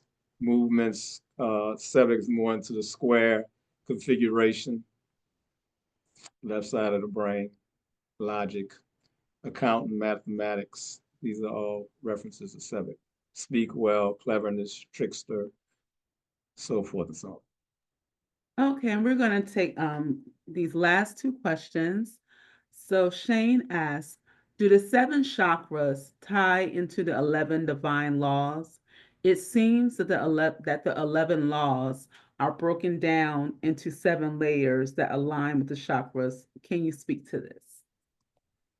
I can speak to it. I'm not going to really speak to it. I can only speak to it, but so much, not because it's some secret. But again, Ron F.I.Men, the Shechem Shechem, the head of the society, wrote a book entitled Kundalini Yoga a number of years ago. And the 7 chakras are really the 14 chakras. And the last year, now he's going to literally share the program for this year, but the program we did last year for the winter solstice, winter season that went through the whole winter, I didn't mention this, but if you tune in tomorrow, you get this if he's incorporating that again. A significant part of the work involved working with certain chakras, chanting with certain chakras, referencing what their energies and qualities are. And they are correspondences of the Neteru to certain chakras. So that would be even more of a reason for the person who had that question to tune into and participate in the winter solstice, winter season union with God program. Just referencing what we did last year. The Vishuddha chakra is a chakra that deals with, there's 5 psychic chakras, and then there's 9 spiritual chakras. The Vishuddha chakra is a chakra that deals with assisting in purification. So the Swadhisthana chakra is the chakra through which you're going to have your will, intentions, desires to be activated, right? The deal is, though, yeah, the chakras are going to be there. They need to be there. And this is just a principle statement I'm about to make. The deal is if that particular chakra, the Swadhisthana chakra, is dealing with your really sense of pleasure and enjoyment. The problem is if you don't have a force that's directing the type of pleasure and enjoyment that you're going to have, then you'll have the feeling and sensation and the emotional satisfaction be the determinant as to what you're going to engage in. But that can be violating the laws of health, violating the laws of other people's rights. Meaning, if I'm taking certain substances into my body that are detrimental to my health, but I just feel good doing it, right? Well, that's coming through that sense of pleasure and desire, which the Swadhisthana chakra facilitates. But I need to purify the chakras in the sense that I'm opening the way for the will to dictate, the will looking at it from the perspective of the 11 laws and the effect, the cause and effect, and maintaining a balance and order, that I'm only going to bring forth that pursuit of pleasure based upon identification of me being a divine being and maintaining that balance and order within my person and in the environment. But again, if this gets replicated with what we're going to be doing next year, then all the information that well, not all information, but the chakras will be spoken of. So the Vishuddha was one that deals with the purification, and the focus was going toward the Swadhisthana because that's a major piece whereby, again, people will pursue what they feel good about in terms of enjoyment and pleasure. So Wonderful. hopefully that answers that. Yes, and tomorrow's program is virtual, all virtual, or is there an in-person option? No, it's all virtual. And in doing the class, that's all virtual too, meaning you signing up, you're getting it online. It's a series of classes that gives you the background, it gives you the subject matter you're working on. It gives you the background information about the subject. It gives you documentation. Literally, you can click on the screen and the documents appear. It's giving you the verbal, meaning that the class is being talked out. It's like an audio book situation. It's being talked out.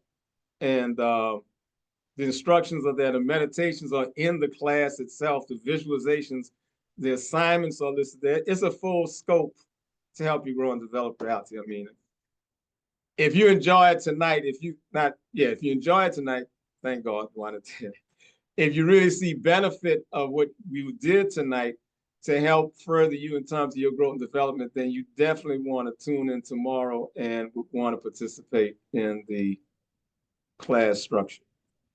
Okay, well, our final question of the evening. I'm just saying. Just saying, right? Well, someone already said they registered. So again, you say you had over 1,000 last year. So there is room for you all tonight to register. And we really excited that you will go and that this Wisdom Wednesday motivated you and inspired you to take part in tomorrow's presentation. So our final question, talk about visualizing the seeds that we wish to implant in ourselves. Is there an optimum location to imagine the placement of these seeds? Is it best to imagine planting the seeds in our heart, belly, or head? And I left that question last because as we're closing out, thinking about the solstice, I thought this was a great question to bring us back to the beginning where you started about planting seeds and the power of the solstice. Okay. I would say no, you're not visualizing planting seeds in a particular place. And the backdrop behind my saying that is when you're dealing with meditation, well, when you're dealing with living, I'm sure I'm not sure, but I would figure everybody on this call has probably had experiences where things came to them that they needed that they don't know how it happened, or they would have never thought it came like it did. I didn't expect that would happen like that. I didn't expect this person would bring it to me, meaning that it is the spirit that delivers, right? When you sit down and meditate, what you're doing is, as we referenced, you're using your will to dictate how your spirit is going to be impressed. As you sow these seeds now, your spirit is going to deliver on that. You cannot really necessarily dictate how that's going to manifest. Now, don't get me wrong. You can sit down and visualize the Lamborghini. One person they visualizing getting the car, you visualizing getting the Lamborghini. I'm not saying there's anything wrong with that, right? But there's times, many, many times, where the spirit will provide you what you need, and you may not know you need that. The spirit will provide you with a situation that you may see as an obstruction, but it's that obstruction that you need to get to where you need to go, meaning that you got to correct some things before you get some things. All right. So when I was saying about I wouldn't see myself placing it in any particular location, I would just see myself enjoying the experience of having it. That's when we do the meditation. We don't visualize a process of getting from point A to point B. We visualize enjoying the end product of what it is that we are working to accomplish, because we can't necessarily dictate how that's going to happen. And if I'm looking to dictate how it's going to happen, I may be missing the blessing as it's coming through because it ain't appearing like I wanted it to appear. Yeah. Yes. And let me just reference this. So this is about the program that I'm saying we're going to start, that Shekim is going to make reference to tomorrow. We had within 1,000+ people that did it. It was more than 1,000 who did that. Did the program through the winter. Yesterday was the first. Monday was the first day that we've met as a collective since we were doing the group meditations and so forth. So it gave people the opportunity to speak about their experiences. The first 3 people who spoke, definitely the first 2, one of the first 3, all spoke about getting this house they was trying to get. They were trying to get a house. They got a house, right? These are people that this may have been, didn't know anything about Auset, may have not meditated before. So we had people that came, well, and we were giving testimonies throughout the course of the winter when we were doing the program. But this now gives you the testimony for the experience you had during the year. So the point I'm making is it's not like you got to have any type of special training and special background, special knowledge.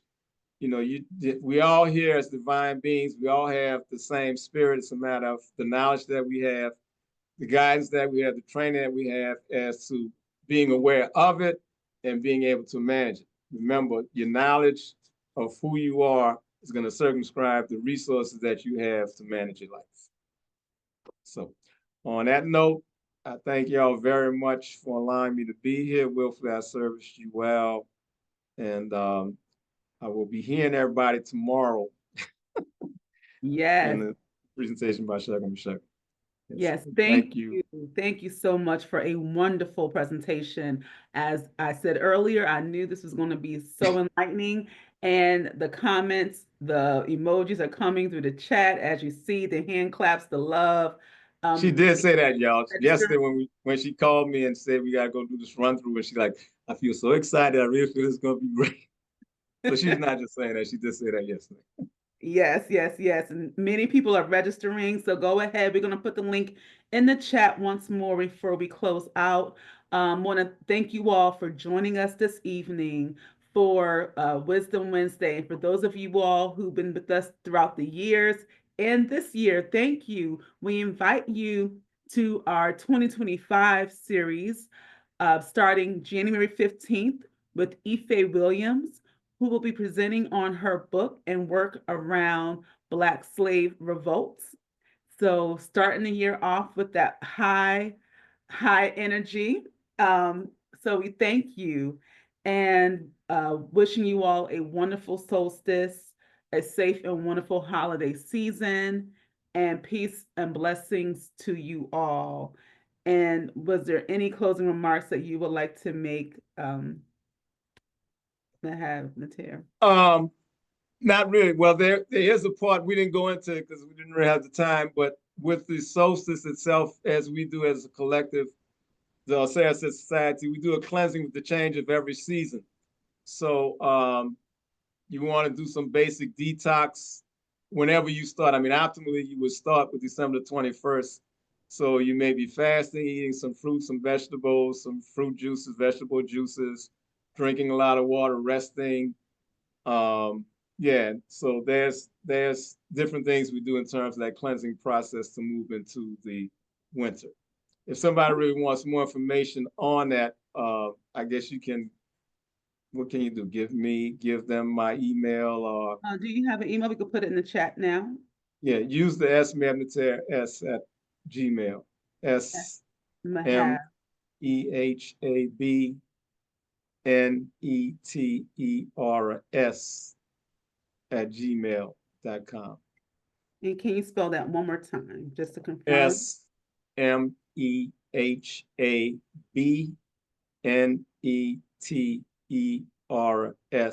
at gmail.com.